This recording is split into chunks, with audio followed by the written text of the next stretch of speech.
Hi, it's Hope and welcome to the video. This is going to be the mid-year freakout tag, and this is something that I debated doing, and then I saw it on Sydney from Sid Bookworm. I think that is her channel. And so I was like, I have to do this, and then I looked at the question and I was like, oh my gosh, this is so hard.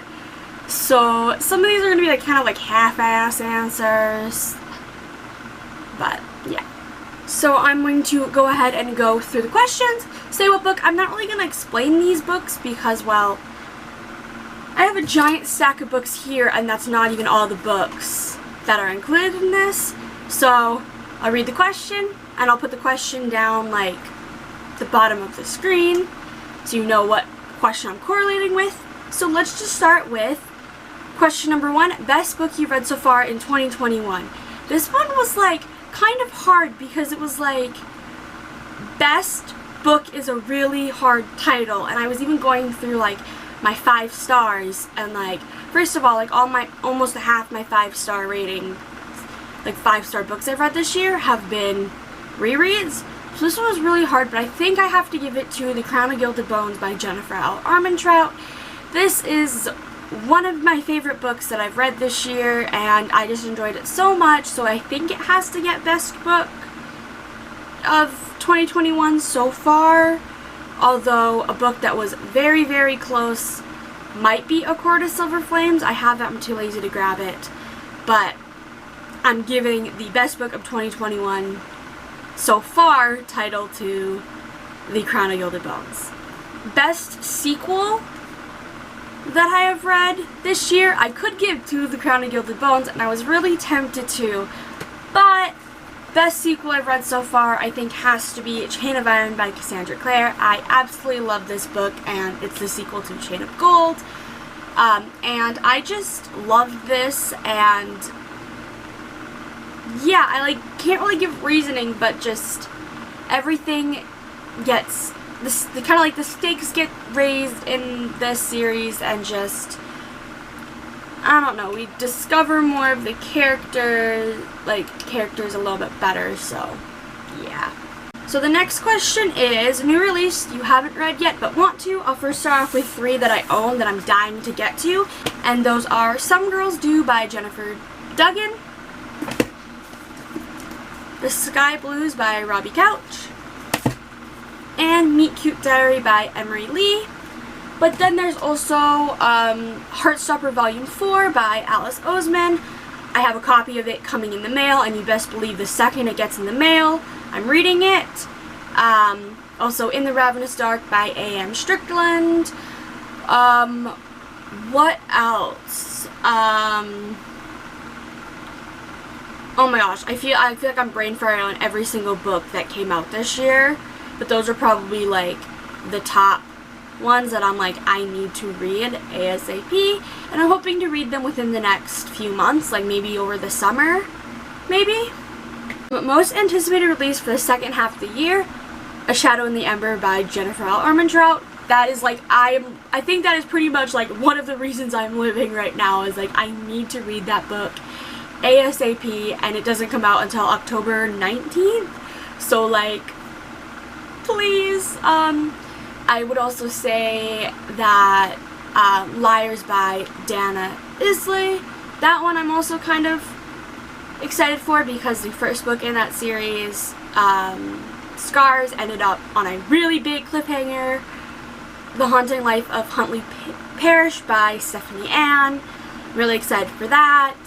That comes out end of July. What else? Those I think are like the 3 that off the top of my head I'm like, yes, I'm like so excited to read those. Those are probably most anticipated, although I'm probably forgetting a few. Biggest disappointment. Ooh, I want to say maybe The Once and Future Witches by Alex E. Harrow. I DNF'd this book, and it was one that I was like so excited to read. I got to over 50% and I was literally falling asleep. I don't get the appeal. Everyone that I've heard read it have said like, oh my god, it's amazing, best book I've read, like yada yada, or like 5 stars, and I'm like, I DNF'd it, so that's maybe a disappointment. or maybe the Witchlands series by Susan Dennard. I've read the first 2 books and then the novella, and just I DNF'd the series because I just don't get the appeal of how great it is. I can see the appeal, but I just don't get it. Biggest surprise. This one I was like, what would be the biggest surprise? Like, I have no idea, and then I was like, maybe that one. And I have 2 picks for biggest surprise because at first I couldn't think of any, and then now I'm like, oh my god. Yeah. So first one is Not Quite Out by Louise Willingham. This surprised me because I am so much like the main character, and I was like going in and I was like, oh god, this is fucking eerie of how like similar I am to the main character. So like that was a surprise, and I was also surprised that it was a 5-star. Oh, there goes the sticker falling out of it.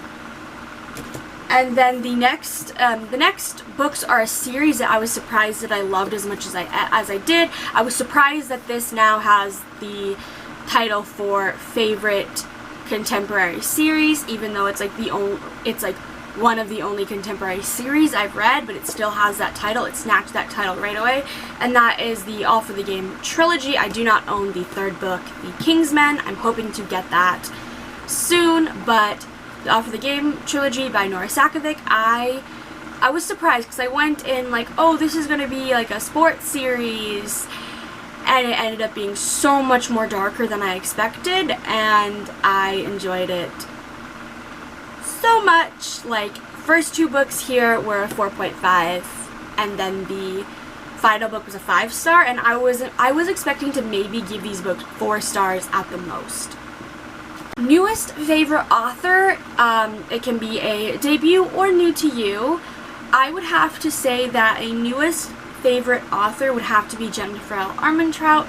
I did technically read 2 books by Jennifer L. Armentrout, the first 2 books in the Blood and Ash series, From Blood and Ash and A Kingdom of Flesh and Fire, in December, but then I was like, I've only read 2 books, I can't say for certain she's a new favorite author, but now I have read The Crown of Gilded Bones, Wicked, and Torn, and so that's 5 books in, and I've just loved everything I've read. Everything I've read has been a 5-star, so I would have to say that she is a new favorite, but again, it's like a new favorite, but then it's like I have only read 5 of her books, and she's published like 30, so like, is it favorite? I don't know. I guess a concreted new favorite author is Aiden Thomas. I read Cemetery Boys last October, and then I was like, oh, maybe they can be a new favorite author, but I want to read another book. And then when I read Lost in the Neverwoods, I was like, yeah, I guess Aiden Thomas might be a new favorite author. I have yet to cement that, but I'd have to say maybe. Or maybe Case and Quiston, because I'm currently reading One Last Stop, and I'm loving it so much, and I loved Red, White, and Royal Blue, favorite book of all time. So like, those 3 maybe are like new favorites that have like concreted new favorites this year. Other than that, I can't really think of like new favorites. Newest fictional crush. This one was so hard because a lot of the times I'm like, oh my god, I love this character, but then like a month later I'm like, yeah, I forget all about them. Like, I forget all about how much I love them. But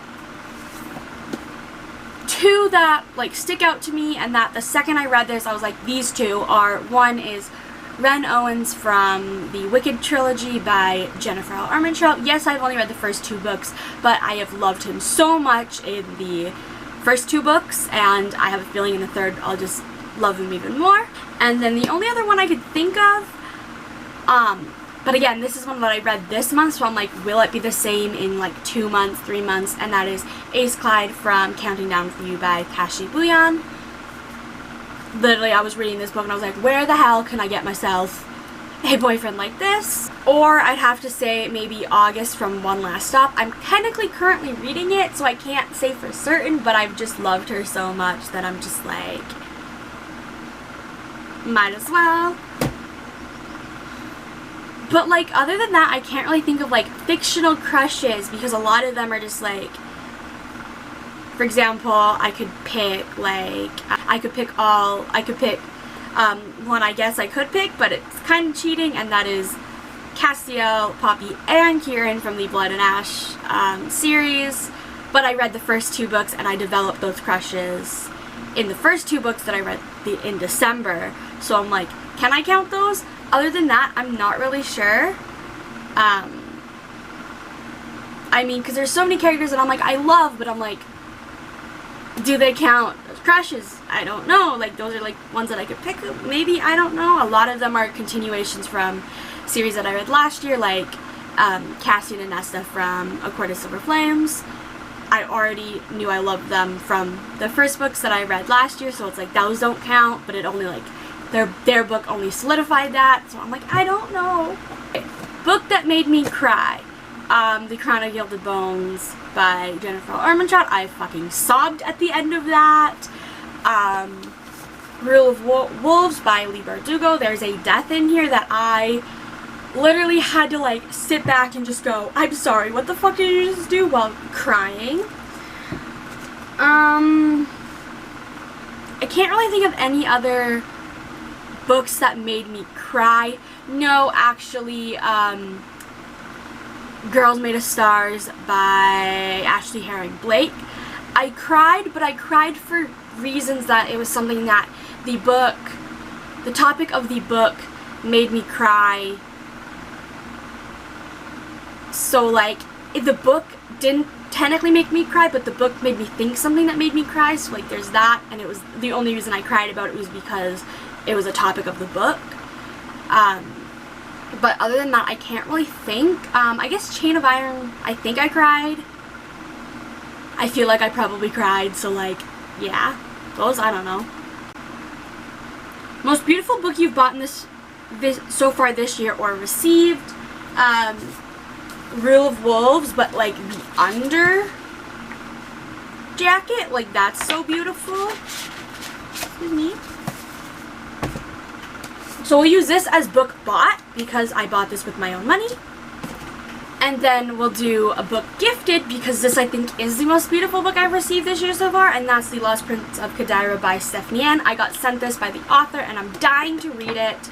It did get a little bit of water damage because, well, when we got it, the package sat outside in the rain all day because we were out of town when it arrived. The one day we leave out of town this entire fucking year, and it rained and the package gets rained on. But it's still good. I just love this cover, and I'm still so grateful I got sent this because I've only ever been sent one other book by the author, and that one I was like iffy. I didn't like it really, but this one I really enjoyed it when I read it, and I'm dying to do a reread. And then what books do you need to read by the end of the year? Oh my gosh, it's more like which books do I not need to read by the end of the year? I'd love to by the end of the year, well, books I need to read by the end of the year: Brave by Jennifer Armentrout to finish off that series. I'd love to finish off Mistborn Era 1 by Brandon Sanderson. I'd love to read Ember Queen by Laura Sebastian. I'd love to read the 3 books that I mentioned as like anticipated ones that I own, or just any of the anticipated ones I own, or just any of the anticipated ones that I mentioned. What else? I'm like looking at my bookshelf and I'm like, I have no idea. I'd love to, books you need to read by the end of the year. I'd love to do a reread of the Red Queen series by Victoria Aveyard, but I've already read it, so if I don't get to do that this year, I'm not going to be disappointed. I don't know, this is such a hard one because it's like, what books do I need to read by the end of the year? All of them. All of the ones that I own, all of the ones that I have on my TBR, like, this is a hard question. So that was the mid-year freakout tag. Let me know your answers for these questions in the comments below. I'll leave the questions in the descriptions as well as all of these books that I mentioned.